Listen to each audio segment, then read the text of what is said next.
Almost anybody and everybody who lives in London is familiar with the South Bank Centre.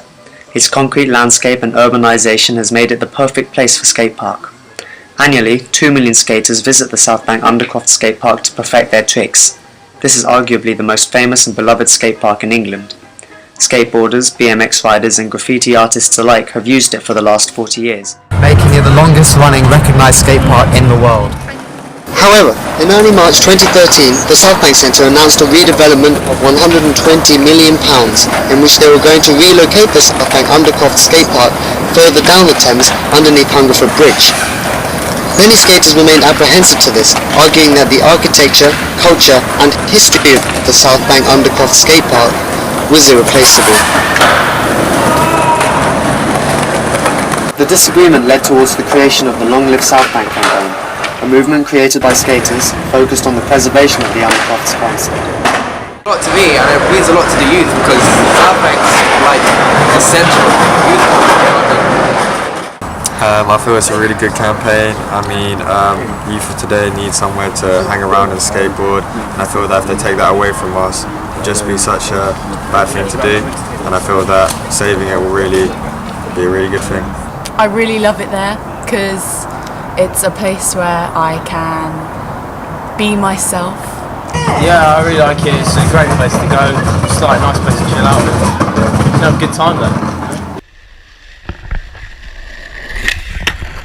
Rob has been a London skater for 8 years and is a regular skater at the Undercroft. I caught up with him to see how the Long Live South Bank campaign has affected him. Well, to be honest, if they were to shut it down, I wouldn't be able to socialise much, and that's really the only place that I go to skate. So I'm kind of happy that they're not closing it down. And also, it's a really nice culture there, if you've been there, and it's the only place I get to skate, so I'm kind of happy.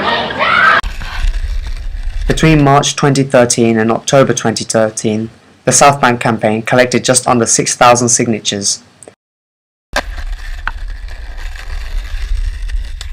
When the campaign began to trend on social networks in early November, the campaign had collected over 28,000 signatures.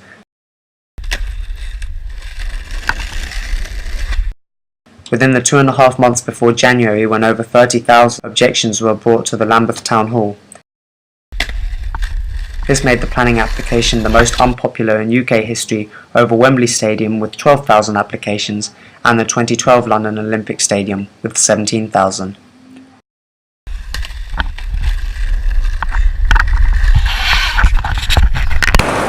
With the publicity of the Long Live South Bank campaign becoming bigger and bigger, even the Mayor of London, Boris Johnson, had something to say, stating that the skate park had become part of the cultural fabric of London.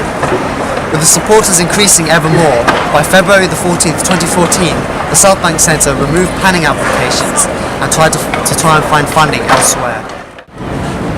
For the skaters, this battle has been won, but in London, an ever-evolving city, it leaves us to wonder, what's going to happen to the Undercroft in the future and skaters like Rob?